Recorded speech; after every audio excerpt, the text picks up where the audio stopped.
함께 하나님 말씀 보겠습니다. 신명기 18장 1절에서 8절의 말씀입니다.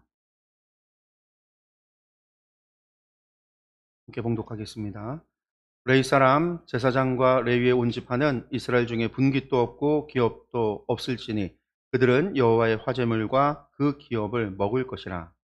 그들이 그들의 형제 중에서 기업을 가지지 않을 것은 여호와께서 그들의 기업이 되심이니 그들에게 말씀하심 같으니라. 제사장이 백성에게서 받을 몫은 이러하니 곧 그 드리는 제물의 소나 양이나 그 앞다리와 두볼과 위라. 이것을 제사장에게 줄 것이요, 또 내가 처음 거둔 곡식과 포도주와 기름과 내가 처음 깎은 양털을 내가 그에게 줄 것이니 이는 내 하나님 여호와께서 내 모든 지파 중에서 그를 택하여 내시고 그와 그의 자손에게 항상 여호와의 이름으로 서서 섬기게 하셨음이니라. 이스라엘 온 땅 어떤 성읍에든지 거주하는 레위인이 간절한 소원이 있어 그가 사는 곳을 떠날지라도 여호와께서 택하신 곳에 이르면 여호와 앞에선 그의 모든 형제 레위인과 같이 그의 하나님 여호와의 이름으로 섬길 수 있나니 그 사람의 몫은 그들과 같을 것이요 그가 조상의 것을 판 것은 별도의 소유이니라. 아멘. 레위인과 제사장의 몫에 관한 신명기 율법 18장의 율법입니다. 오늘 이 말씀 가지고요, 원하는 자에게라고 하는 제목으로 이 오후 시간 함께 말씀 다시 한번 살펴보려고 합니다. 말씀 오전에도 우리가 읽어봤지만 레위인과 제사장의 몫에 관한 것인데, 여러분들 이것은 뭐 레위기에도 나오는 말씀이죠. 그리고 제사법을 이야기할 때도 제물을 드릴 때에 제사장의 몫으로, 레위인의 몫으로 드리도록 되어져 있고요. 11조 규례에 관해서도 제사장과 레위인의 몫으로 명시되어져 있는 그런 법들이 이미 앞에서 우리가 많이 봤어요. 그래서 우리가 이제 대부분 아는 내용이긴 한데, 사실 교회에서 이 말씀을 다루는 게 성도님들이 듣는 성도님들이 별로 좋아하지는 않았어요. 우리 교회는 아니지만 다른 교회 같은 경우에는 그런 것들을 좀 불편해하는 성도님들이 계십니다. 왜냐하면 제사장과 레위인에 목하니까 비록 하나님께서 우리를 왕 같은 제사장으로 삼으셨다라고 하지만, 물론 이제 목회자와 성도를 구분하면서 목회자가 한마디로 말하면 오늘날 목회를 하는 것을 직업으로 삼은 이 목회자는 해당하는 말씀이고 성도들은 그에 해당하지 않는 말씀. 그래서 이제 제사장과 레위인의 몫은 목회자의 몫이다. 또 목회자에게 잘 해야 된다. 헌금을 내야 된다. 헌금을 통해서 목회자들이 살아간다. 이런 식의 설교가 되어질 수 있기 때문에 성도님들이 좀 불편해요, 듣기에. 좋아하지 않는 본문의 말씀입니다. 그렇지만 어쩌겠어요. 이게 하나님께서 주신 말씀이기 때문에 우리가 이 말씀을 알아야 되는 것이 있고, 왜 하나님께서는 왜 이러한 시스템을 만들었을까? 왜 이러한 체계를 만들었을까에 대해서 우리가 질문을 던져야 되는 거예요, 질문을. 그리고 그 질문 속에서 답을 찾아야 되겠죠. 그리고 그 답은 이러한 체계를 만드신 하나님의 의도가 무엇인가? 하나님의 의지가, 의도가, 하나님께서 이것을 통해서 바라시는 것이 무엇인가, 원하는 것이 무엇인가를 생각해야 된다라는 겁니다.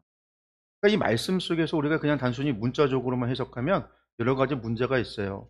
특별히 오늘날 이제 우리나라에서 사회적인 문제가 되고, 사회적인 문제는 아니고요, 교회 안에 목회자 가운데 문제가 되는 것 가운데 하나, 우리 특별히 감리교회에서 문제가 되는 것 가운데 하나가 뭐냐면 목사의 이중직에 관한 문제예요. 이게 우리 감리교 문제만이 아니라 개신교 문제, 개신교 목회자들 가운데 다른 교단에도 이 부분에 대해서 이제는 많이들 이중직을 허가하는 방향으로 나아가고 있는데, 허가하면서 부정적인 이야기들이 많아요. 뭐냐면 이제 목회자의 이중직이 뭐냐면, 목회자들이 비전 교회를 하는, 작은 교회를 하는 목회자들이 삶이 어렵잖아요. 실제로 교회에서 나오는 헌금으로는 교회를 유지하기에도 부족하고, 또 주변에서 다른 교회들이 도와주거나 후원을 해주는 사람들이 있어서 그런 후원금을 받아도 생활하는데 어려움 있는 경우가 많다라는 거예요. 대부분 이제 비전 교회들은 교회가 월세고, 목사님들 같은 경우도 집이 사택이 월세인 경우에 매달 나가는 월세를 그걸 감당하는 데만도 어려움을 겪다 보니까 힘들죠.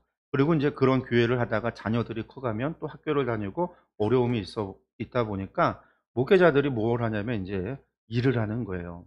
대리운전도 하고 쿠팡 그런 택배를 하기도 하고 아르바이트로 공장에 나가서 일을 하기도 하고 인제 이런 문제들이 많아진 거죠. 어 그런 것을 바라볼 때 대부분 인제 시니어 목회자들, 시니어 같은 그룹에서는 이제 그런 문제를 가져다가 목회자들이 믿음이 없다. 기도를 열심히 하고 믿음으로 하나님이 주실 줄 믿고 가야지 어떻게 이중직을 하냐. 그래서 인제 반대가 너무 많았는데 이게 인제 사실은 오늘날 지금 현대에는 그렇잖아요. 뭐냐면 큰 교회들도 교인 수가 줄어들고 있고 한국교회 교인 수가 지금 엄청나게 줄어들고 있고 우리 감리교회도 교인 수가 줄어들어요. 이게 코로나가 지나고 나서는 대교회, 작은 교회 할 것 없이 교인 수가 지금 막 줄어들기 시작을 하고 있단 말이에요. 옛날같이 뭐 80 년대같이 그냥 교회 십자가만 해 놓으면 그냥 교인들이 알아서 사람들이 알아서 교회를 찾아오고 교회가 부흥되는 그런 시대가 아니라 이제는 마이너스 성장을 하고 있는 시대 속에서 교회들이 줄어들고 있는데 그냥 이것이 젊은 목회자들이나 작은 교회 목회자들이 기도하지 않기 때문에 믿음이 없어서가 아니라 이건 구조적인 문제가 있다라는 거죠. 뿐만 아니라 이 교회에서도 부익부 빈익빈 있잖아요. 큰 교회는 크고 작은 교회는 이 몰림과 쏠림 거기서 이루어지는 재장의 몰림과 쏠림. 카톨릭처럼 아예 그냥 카톨릭이 전부 다 신부를 먹여 살린다고 하면 문제가 되지 않지만 우리는 이제 그렇지 않단 말이에요, 개교회주의이기 때문에. 그런 문제들이 있어서 인제는 이중직을 허락하고 있어요. 그래서 이중직을 허락을 하고 법으로다가 만들어서 이중직이 가능하다고 하지만 그렇지만 여전히 이중직을 하는 목회자들을 향해서 지금도 시니어 그룹에서는 손가락질하는 사람들이 많단 말이에요. 얼마 전에 존경받는 목회자 은퇴하신 목회자인데 이재철 목사님이라는 분이 나와서 젊은 목회자들의 이중직에 대해서 막 비판을 한 거예요. 그 사람들이 거기에다 얘기가 다 그거죠. 태어나서 단 한 번 고생하지 않아서 금수저로 자라서 고생 한번 해 보지 않았던 저분이 정말 힘들게 이중직을 하고 싶어서 하는 목회자가 아니라 어쩔 수 없는 상황 속에서 그 일을 하는 사람들에 대한 아픔을 좀 공감해 봤느냐. 공감이 떨어진다. '은퇴해서 저럴까.' 뭐 인제 그런 비판이 막 있었어요. 보면서 좀 안타까운 마음, 이 존경받는 목회자로 계속 있었으면 좋겠는데 그런 이제 소리를 듣는 걸 보면서 이분도 그런 부분에 있어서는 안타까워서 얘기를 했겠죠. 더 열심히 기도하고 신앙 목회자가 그랬으면 좋겠는데 그러지 못한 현실, 그러지 못한 목회자들을 보면서 뭐 안 하려고 한 얘기는 아니겠지만 듣는 사람들이 그렇게 받아들였기 때문에 그런 일들이 좀 있었어요. 그러니까 이 본문의 말씀이 이런 부분에 있어서 우리에게 목회자들에게는 이제 찔림이 그러니까 교회가 공격이 될 수 있는 근거의 말씀이에요. 야, 하나님께서 너희에게는 레위인과 제사장의 분깃을 주지 않았다라는 거죠. 분깃 주지 않았다고요. 땅을 주지 않았다라는 거예요. 오직 여호와 하나님이 너희의 기업이다라는 거고요. 여호와 하나님께 드려지는 화제가 그것을 먹고 살아야 된다라는 거예요.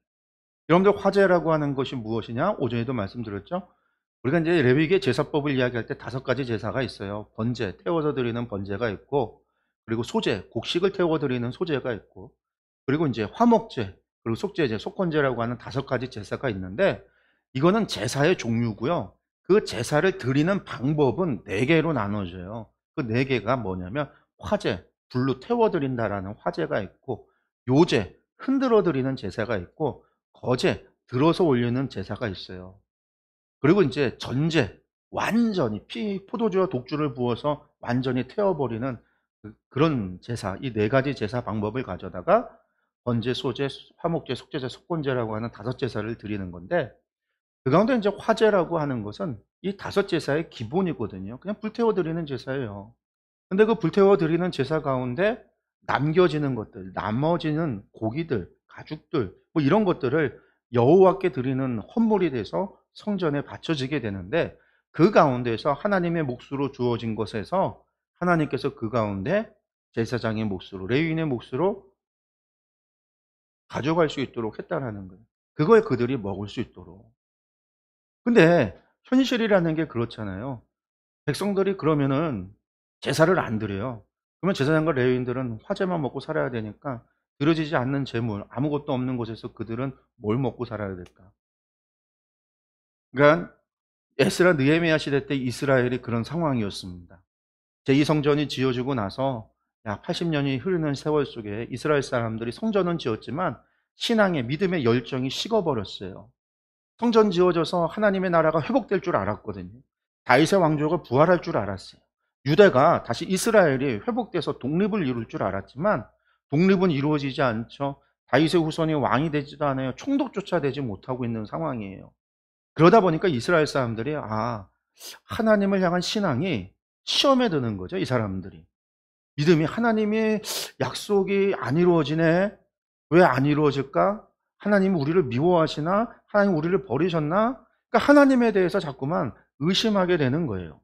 그러니 당연히 하나님을 향한 섬김이 줄어들 수밖에 없고 제사가 소홀해질 수밖에 없어요. 그러니까 사람들이 점점 제사를 드리질 않아요. 물론 제사는 의무제가 있고 자원제가 있어요. 의무제는 의무적으로 드려야 되는 제사가 있어요. 제사장이 날마다 아침과 저녁마다 드리는 제사가 있고요. 안식일에 드리는 제사가 있고요. 월식으로 드리는 제사가 있고요. 절기 때 드리는 제사가 있어요. 이거는 백성들 사이에서도 죄를 지었으면 의무제로서 반드시 드려야 되는 제사가 있지만 나머지는 전부 자원제거든요. 자기가 원하는 자가 드리는 거예요. 근데 이 사람들이 원하지 않아요. 그러니까 제사가 줄어들어요. 제사가 없으니까 제사장과 레위인들이 성전에 앉아갖고 할 일이 없어요. 제사 드리러 오는 사람이 없으니까 먹을 것도 없어요. 그러니까 이 사람들이 배를 굶어요. 그러니까 점점 어떻게 돼요? 레위인이 하나둘 성전을 떠나가요. 제사장도 결국은 성전을 떠나가요. 그러니까 성전은요 비어 있어요. 제2 성전은 그렇게 어렵게 포로 후기 시대에 성전을 지어놓고 성전에서 드리는 제사가 사라져가요. 제사장이 성전을 버리고 레위인이 성전을 버리게 되는 그런 일들이 실제로 벌어지게 돼요. 그 사람들이 어디 갔냐? 이 사람들이 전부 다 일하러 간 거예요. 직업 찾아간 거예요. 먹고 살 길이 없어서 떠나간 거예요. 에스라와 느헤미야가 종교개혁을 했던 그 종교개혁의 이유가 바로 거기에 있어요. 봤더니 성전이 텅텅 비었거든요. 제사가 제대로 안 드려지고 있어요. 하나님을 섬기지 않아요. 성전만 있는데. 그래서 제일 먼저 한 일이 뭐냐면 떠나갔던 제사장을 다시 불러 모으고요. 도망갔던 레위인들을 다시 데리고 오는 거예요. 그리고 성전을 지켜라. 그리고 백성들을 책망하죠. 너희가 제사를 안 드리니까, 너희들이 제대로 된 11조를 드리지 않으니까, 너희들이 제대로 하나님을 섬기지 않으니까 하나님의 성전이 지어지고도 이런 문제가 발생했고 결국은 이것이 우리에게 하나님의 심판으로서 돌아온다라는 거죠. 왜 너희가 그러냐? 그래서 그들을 책망하고 하나님을 섬길 것을 요구해요. 이게 제2성전기 에스라 느헤미야의 종교개혁이에요. 실제로 그런 일들이 벌어졌다라는 거예요.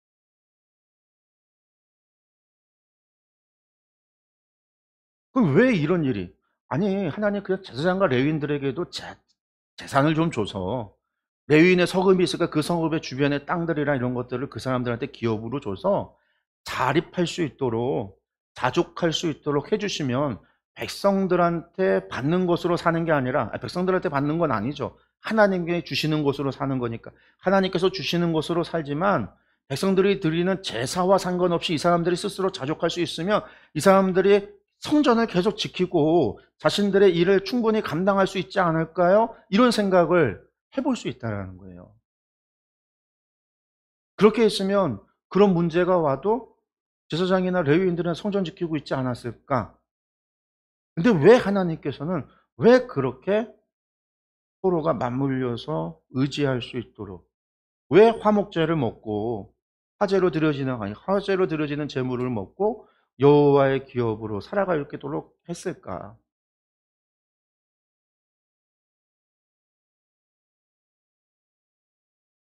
근데 왜 그렇게 했을까? 이거에 대한 의도를 우리가 생각을 해야 된다라는 거죠. 질문을 던져야 돼요. 그런 질문을 찾아야 오늘 우리 상황 속에서도 바른 답을 찾아갈 수 있지 않을까? 저는 이제 그렇게 생각을 합니다. 그럼 하나님께서 왜 그랬을까? 하나님을 섬긴다라고 하는 것이요. 사실 이 땅에서 드려지는 제사라고 하는 것은 하늘나라에서 드려지는 제사의 모형이에요. 우리가 천국에서 하나님과 함께 살아가고 하나님을 예배하고 하나님을 섬기는 그 일들을 이 땅에서 우리가 미리 예배를 통해서 하나님의 임재를 경험하고 하나님과 함께 살아가는 것을 이 땅에서 우리가 미리 경험할 수 있도록, 우리가 아까도 찬양을 했잖아요. 하나님께 순종하고 하나님과 함께함이 복이다. 하나님과 함께하는 것이 정말로 즐거워하고 그것이 복이 됨을 우리가 이 땅에서 맛보아 알 수 있도록 하나님께서 그것을 체험하도록 하나님 우리에게 예배를 허락하시고, 그 예배를 통해서 우리 죄인이었던 우리가 감히 하나님께 나아갈 수도 없었던 우리를 하나님께 나아갈 수 있도록, 하나님 예배에 참여할 수 있도록, 하나님과 함께할 수 있도록, 그렇게, 그래서 하나님 주시는 복을 누리고 살아갈 수 있도록 하나님이 허락하신 거예요. 거기에서 제사장과 레위인의 역할은 뭐냐면 하나님만을 섬기는 일이죠. 하나님의 말씀을 전하고 하나님만을 섬기면서 오직 하나님의 은혜로 하나님이 주시는 것으로만 살아가는, 절대적으로 하나님만을 의지하고 하나님으로 족한 삶을 살아갈 수 있도록 하는 게 제사장과 레위인의 삶이에요. 그리고 그러한 삶이 실제로 천국에서의 삶이라는 거예요. 천국에서 우리가 우리의 재산을 두고 우리가 일을 하면서 돈을 벌어서 그것으로다가 내 집을 꾸미고 성 같은 집을 짓고 거기서 내가 떵떵거리며 살아가는 그런 삶이 아니라, 그 땅에서는요, 그 하늘나라에서 하나님의 나라에서 영원히 하나님과 함께 살아가는 그 삶에서는요, 오로지 우리는 하나님만이 우리의 기업이 되고 하나님만이 우리의 모든 것이 되어져서 하나님이 주시는 그것으로 우리가 살아가는, 이 땅에서 레위와 제사장들과 같이 우리도 그 땅에서 그렇게 살아가요. 그래서 하나님께서는 오늘 성도들을요, 왕 같은 제사장으로 부르시는 거죠. 야, 너희들도 사실은 나 여호와 하나님, 나의 기업으로 너희가 살아가야 되는 거야. 너희는 세상의 것으로 살아가는 존재가 아니라 내 것으로 살아가야 되는 것들이에요. 내가 주고 내가 공급하는 것으로 살아가야 되는 거예요. 너희에게 제공되어지는 모든 것들이 사실은 나의 것이고 그것을 너희가 알고 나의 기업으로 나의 것으로 살아간다라는 것을 너희가 깨달아야 돼. 하나님께서 그걸 요구하고 계시는 것.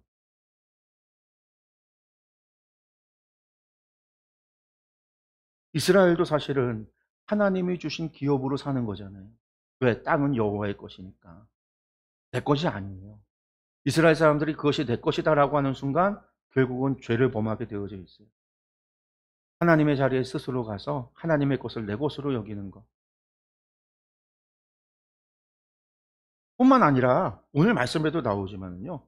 여러분들 이것이 뭐가 있냐면, 이 사람들이, 그리고 그 사람들이 그렇게 살아가는 데 있어서 의무적으로 되어지는 것이 아니라 사람들이 스스로 원해서 하나님께 예배해야지, 하나님께 드려지는 것이 제사장과 레위인의 기업이 되는 거예요. 백성들은 세금을 내는 게 아니라 스스로 하나님 앞에 자원해서, 하나님 주신 은혜가 감사해서, 이것이 하나님의 것인데 하나님이 베풀어 주신 은혜가 너무 감사해서 드리는 자원죄. 여러분들 이것이 있어야 제사장과 레위인들이 풍성히 살아갈 수 있는 거예요. 오늘 말씀의 뒷부분에 또 그런 얘기가 나오죠. 레위인들이 언제나 하나님 나라에, 그러니까 성전에서 중앙성소에서 섬기고 싶으면 누구든지 중앙성소에서 하나님을 섬기는 일을 금하지 말라.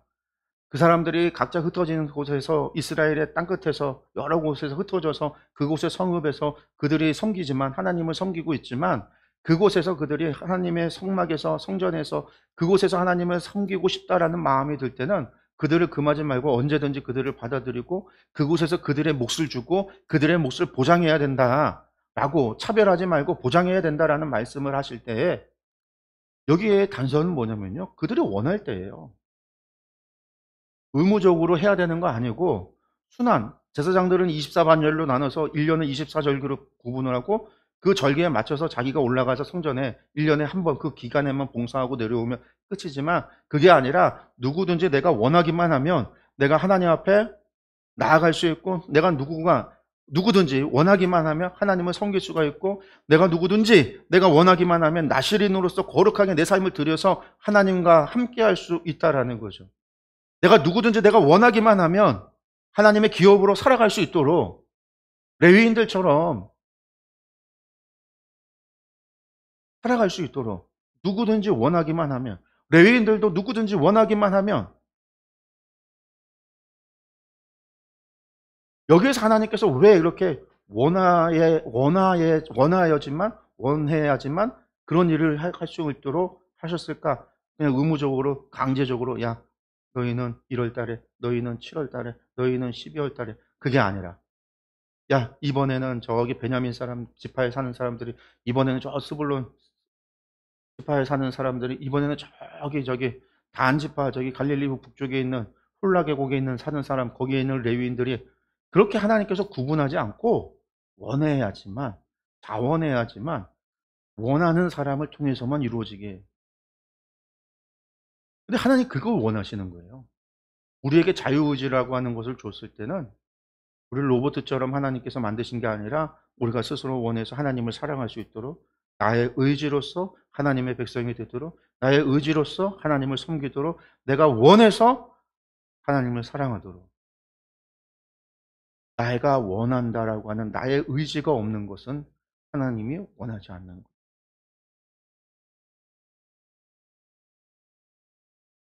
내가 그것을 받아들여야 되는 거예요.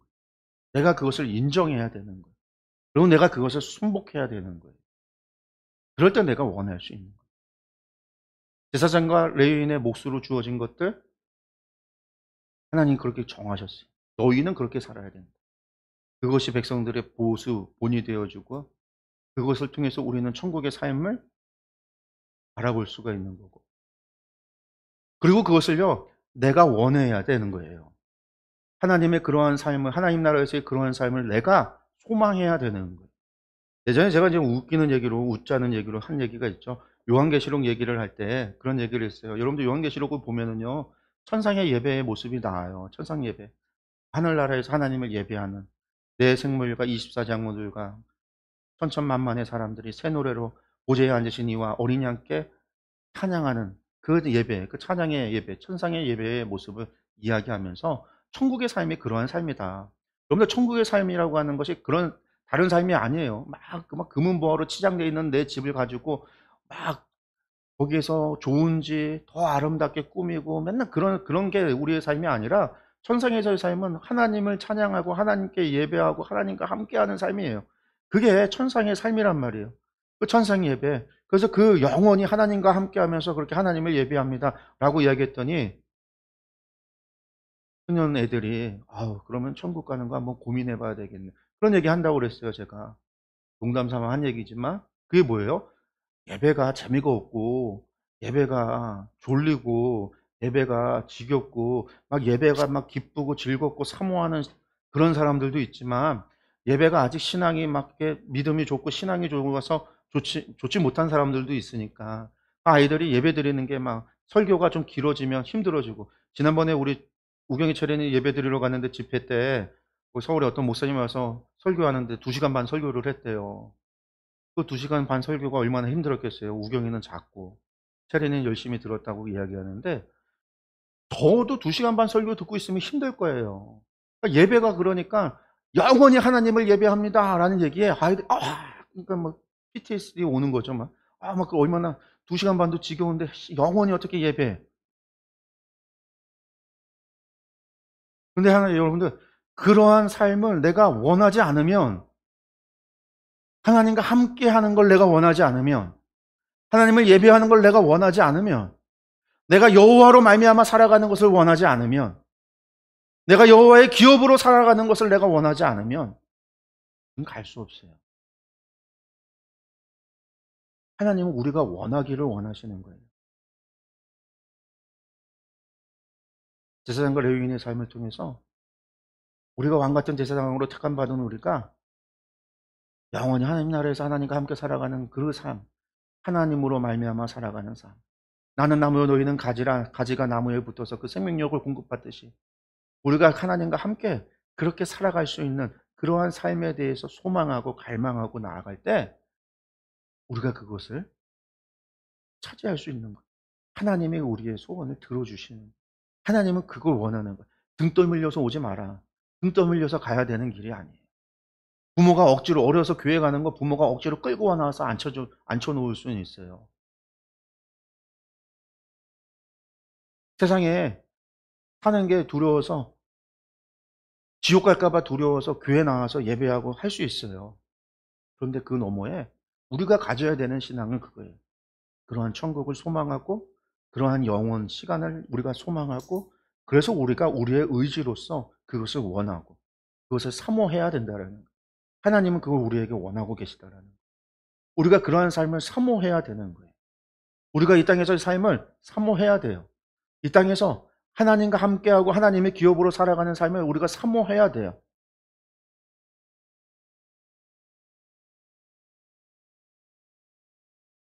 시작하면서 목회자 이중직 얘기했지만 정말 힘든 사람들 그래요. 있어요. 선교사들은 자비랑 선교사 하라고 얘기하잖아요. 자비랑 선교사가 뭐예요? 선교사 내보내면서 니들이 거기서 알아서 돈 벌고 살아. 내가 우리 교회에서 해줄 수 있는 후원금은 이것밖에 없으니까 나머지는 네가 어떻게든 만들어. 자비랑 선교하라고 그렇게 등 떠밀어서 내보내면서 왜 이 땅에서 선교하고 있는 목회자들에 대해서는 왜 차별의 눈으로 바라볼까? 그 사람들이 믿음과 신앙이 없어서가 아니에요. 원해서 목회자가 됐어요. 원해서 개척교회의 목회자가 됐어요. 원해서 물론 자리가 없어서 등 떠밀려서 그렇게 간 사람도 있겠지만 많은 목회자들이 또한 스스로 어려운 길을 가서 개척하고 힘들게 목회를 해요. 왜? 그곳에 하나님을 예배하는 초소가 없고 하나님을 예배하는 자들이 없으니까요. 원해서 가는 거예요. 원해서 가는 길이. 사모함이 있기 때문에 소원하여 나가는 거예요.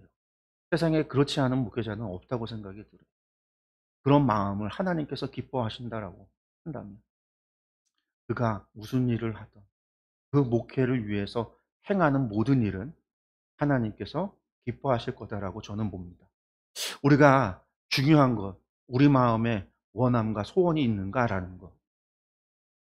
여러분들이 목회자를 바라보면서 나도 저렇게 하나님으로 말미암아 살아가고 싶다라고 하는 그러한 소원이 생겨지길 원해요. 하나님과 영원히 함께 예배하고 하나님만을 섬기는 삶, 이런 삶을 소망하기를 바라요. 그래서 스스로 우리가 자원하여 하나님을 섬기는 자리로 나아가고 누가 등 떠밀려서 봉사하고 누가 등 떠밀려서 예배하고 누가 등 떠밀려서 헌금하고 누가 등 떠밀려서 무엇을 하는 게 아니라 내 안에 있는 기쁨과 내 안에 있는 감사함과 내 안에 있는 그 은혜가 넘쳐서 내가 자원하여 하나님을 섬기는 그러한 일들이 우리 가운데 있기를 원하고요. 그렇게 돼야 성도도 건강해지고 교회가 건강해지고요. 우리의 예배가 건강해지고 그리고 그런 모임에 하나님 기뻐하시니 우리가 그것을 기억하셨으면 좋겠습니다. 우리 오늘 함께 기도하겠습니다.